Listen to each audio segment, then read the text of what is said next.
Rachel Monroe had always struggled to find stability in life. At 26, she had already faced more challenges than most.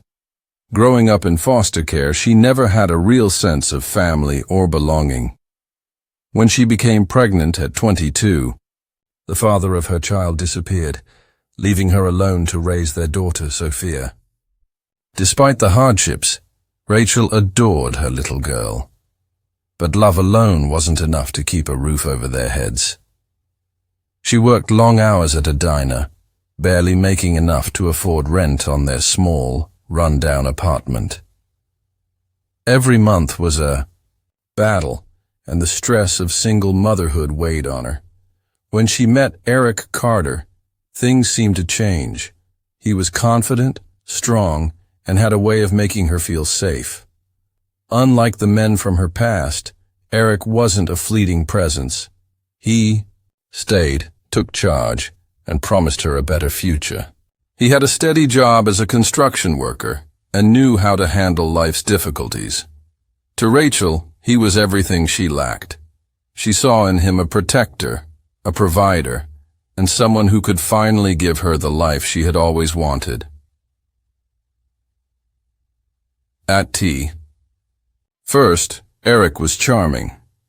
He took Rachel out on dates, brought her small gifts, and even started helping with the bills. He made her feel special, like she was finally worth something. But there was one problem. He didn't seem to like Sophia. Whenever Rachel talked about her daughter, he would grow distant, uninterested. He never asked about her day, or made an effort to bond with her. Then came the criticisms. Eric believed Rachel was too soft, too lenient. He told her that Sophia was spoiled and needed to learn discipline. Rachel dismissed it at first, believing he just didn't understand what it was like to raise a child. But Eric's words stuck with her. The more he repeated them, the more she started to question herself. Was she really too soft? Was Sophia really misbehaving? She had always wanted to be a good mother, but what if she was doing it all wrong? Eric's influence grew stronger. He started making small demands, telling Rachel to enforce stricter rules. "No more babying her," he would say. "She's old enough to understand consequences." At first it was just firm words and longer time-outs. But soon it escalated. If Sophia cried too much, Eric would raise his voice. If she made a mess, he would grab her by the arm a little too roughly. Rachel felt uneasy, but she pushed those feelings aside. She wanted to prove to Eric that she could be strong, that she wasn't just another weak single mother who let her child walk all over her. The first time Eric hit Sophia, it was a slap on the hand. Rachel froze, unsure of what to do. Sophia's big eyes filled with tears, but Eric remained unmoved. "See?" he said, turning to Rachel. She stopped whining. Rachel said nothing. A part of her knew it was wrong, but another part, one that had been worn down by years of struggle and self-doubt, wondered if maybe he was right. Rachel's definition of discipline had always been different before Eric entered her life. She believed in patience, in guiding Sophia with love rather than fear. But Eric made her question everything. Whenever Sophia acted out, whether it was refusing to eat her vegetables, whining when she was tired, or spilling juice on the floor, Eric would shake his head in disappointment. "You're making her weak," he would tell Rachel. "She'll never survive in the real world if you keep babying her." At first, Rachel resisted. She tried to explain that Sophia was only 4, that little kids made mistakes, that they were supposed to learn at their own pace. But Eric didn't see it that way. "She's old enough to know right from wrong," he insisted. "You either teach her now, or the world will teach her later. And trust me, it won't be kind." Eric started enforcing strict rules, ones that no 4-year-old could realistically follow. Sophia had to sit still at the dinner table until her plate was empty, no matter how full she felt. She had to speak softly at all times, even when she was excited about something. If she played too loudly, Eric would snap at her to be quiet. If she cried, he would tell her to stop acting like a baby. "Big girls don't cry," he would say, his voice sharp with irritation. Rachel knew it wasn't right, but she kept telling herself that maybe this was what parenting was supposed to be. Maybe she had been doing it all wrong before. The punishments started small. Eric would make Sophia stand in the corner for long periods of time, her tiny frame trembling as she fought back tears. If she moved before he said she could, he would raise his voice, making her flinch. Then came the spankings. Rachel had never hit her daughter before, but Eric made it seem necessary. "A little pain now will save her a lifetime of suffering later," he told her. He made it sound logical, almost noble. The first time Rachel spanked Sophia, the guilt consumed her, but Eric's approval made her feel like she was doing the right thing. Over time, the punishments grew harsher. Eric introduced a bamboo stick, saying it would teach lessons that last. Rachel hesitated, but she didn't stop him. She watched as he struck Sophia's small legs when she misbehaved, leaving thin red welts on her skin. He told Rachel to do it too, and after enough pressure, she did. The first time she brought the stick down, she barely tapped Sophia's legs, but Eric shook his head. "That's not punishment. She needs to feel it." So Rachel hit harder. Then came the belt. If Sophia cried too much, if she didn't move fast enough, if she spilled something, the belt came out. Eric controlled it at first, but soon Rachel found herself using it too. It was as if she had lost sight of the line between discipline and cruelty. She had convinced herself that this was necessary, that this was love in its strictest form. But deep down, something in her knew the truth. She just wasn't strong enough to face it. The night it happened, the air in the small apartment felt thick with tension. Rachel had been on edge all day, her nerves frayed from Eric's constant criticism. Sophia, sensing the unease, had been quieter than usual, her small body moving cautiously around the apartment as if trying to avoid drawing attention. But accidents have a way of happening, especially with children. It was a simple mistake, an innocent slip of her tiny hands. Sophia had been drinking from her plastic cup at the kitchen table when she accidentally knocked it over. The water spread across the table, dripping onto the floor. For a moment, everything was still. Rachel's heart pounded in her chest as she saw the dark change in Eric's expression. He had been in a bad mood already, and this was enough to push him over the edge. Eric shot up from his chair, his eyes burning with anger. "How many times have I told you to be careful?" His voice was sharp, slicing through the air like a blade. Sophia flinched, her small hands trembling as she tried to grab napkins to clean up the mess. But Eric wasn't interested in fixing the spill. He saw it as defiance, as another example of why Sophia needed to be taught a lesson.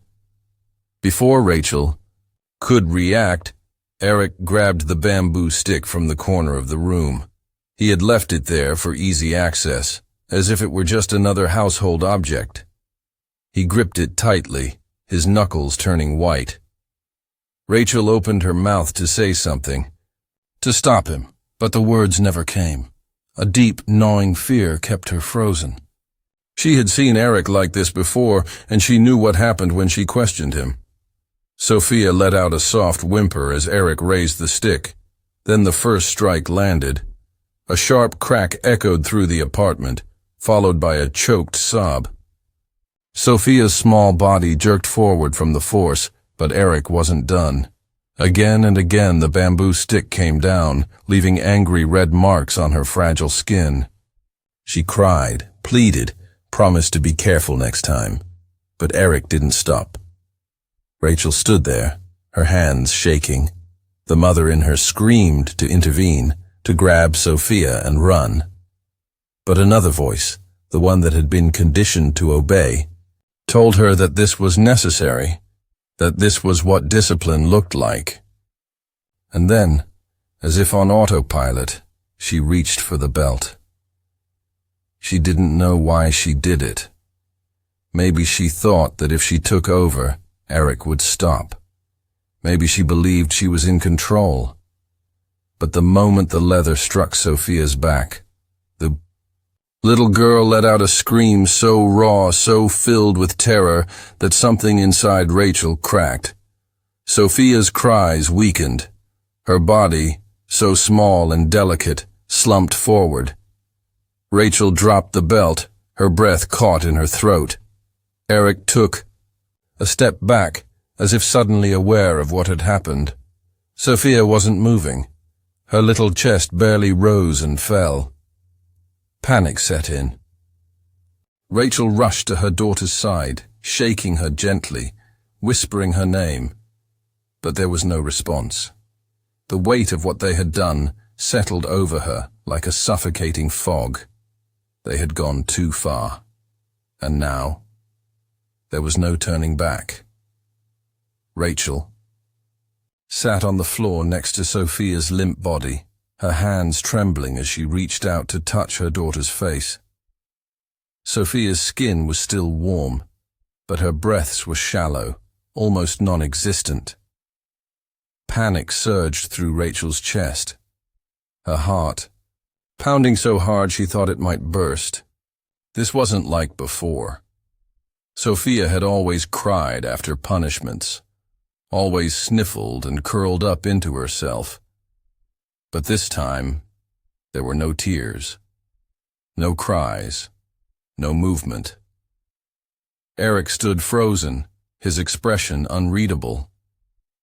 For a moment, Rachel thought, he might finally show remorse, that he might realize what they had done and help her fix it.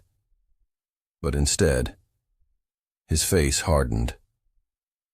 "She'll be fine," he muttered, though his voice lacked its usual confidence. "She just needs to sleep it off." Rachel wanted to believe him. She wanted nothing more than to close her eyes and pretend this wasn't happening, that Sophia would wake up in the morning and everything would be okay. But the truth was staring back at her. The deep bruises, the motionless body, the silence where there should have been soft breaths. "We need to call an ambulance," Rachel whispered, her voice barely audible. Eric turned to her sharply. "Are you crazy?" he hissed. "You think they won't figure out what happened? You want to go to prison?" Rachel's stomach twisted into knots. The word prison rang in her ears, louder than anything else. She imagined herself in handcuffs, locked in a cell, surrounded by cold metal bars. But worse than that was the thought of what would happen to Sophia if they didn't get help. Eric paced the small apartment, running his hands through his hair. He was thinking, calculating. Then he stopped. "We need a story," he said, his voice steadier now, as if he had convinced himself that this was just another problem to solve. "She fell, in the bathroom, hit her head on the tub." Rachel stared at him, horrified. "That won't explain." "It's the only way," he cut her off. "You think they'll believe the truth? That we were just trying to discipline her? No. They'll throw us in jail. You want that?" Rachel didn't answer. She felt trapped, suffocated by the weight of her own choices. Eric grabbed a cloth and wiped away the blood on the floor.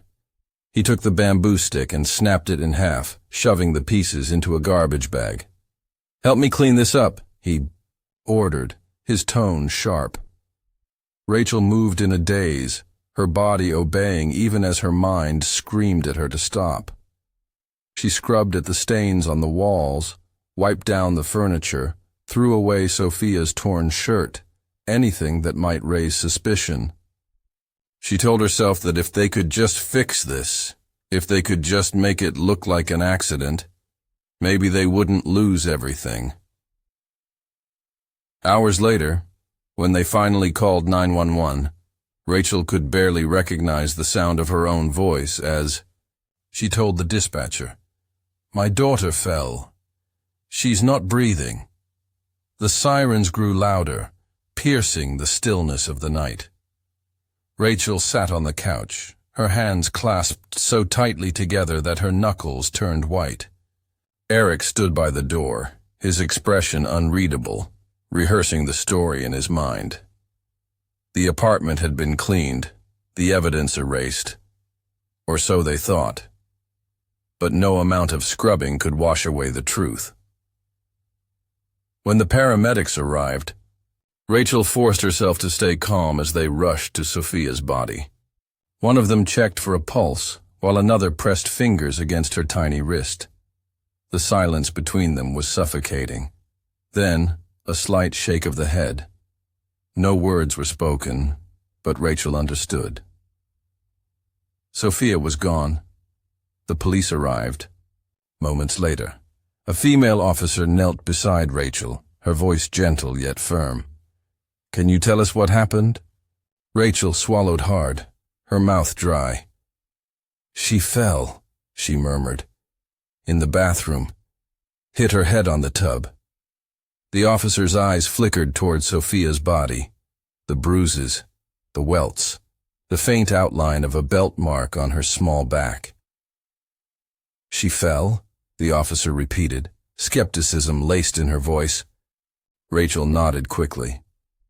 Yes, she was clumsy, always running around. Eric, standing near the doorway, added, "She slipped. We tried to help, but she stopped breathing." The officer didn't respond. Instead, she exchanged a look with her partner, a quiet conversation passing between them. One of the paramedics leaned over, whispering something to the lead detective, and his expression darkened. The questioning continued. Rachel repeated the story over and over, her voice mechanical, as if saying it enough times would make it true. But the doubts were clear. The officers took pictures, noted the bruises, asked about old injuries that had healed unevenly. Then came the moment Rachel had been dreading. "We need you both to come down to the station," the detective said. Rachel's stomach lurched. "Is that necessary?" Eric asked, his voice laced with forced calm. "It's just routine," the detective assured him. "Standard procedure in cases like this." Rachel felt her world closing in. She knew what would happen next. They would separate her from Eric. They would ask her questions over and over until the story crumbled under its own weight. At the station, the interrogation began. At first, Rachel stuck to the story. She repeated it like a well-rehearsed script. But then the detective slid a photo across the table. An autopsy image of Sophia's body.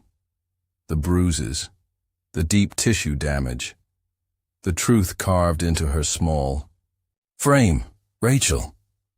The detective's voice was softer now, almost pleading. "This wasn't just a fall, was it?" Tears burned Rachel's eyes. The weight of everything, Sophia's lifeless body, the lies, the guilt, became unbearable. Her shoulders shook, and for the first time, the truth escaped her lips in a whisper. "No," she sobbed. It wasn't. The confession unraveled everything.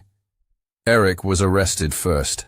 His calm facade shattered as he cursed and protested. Rachel, too, was placed in handcuffs, but unlike Eric, she didn't fight. She didn't scream. She didn't argue. As she was led away, one thought haunted her more than anything else. She had been given the chance to protect Sophia, and she had failed.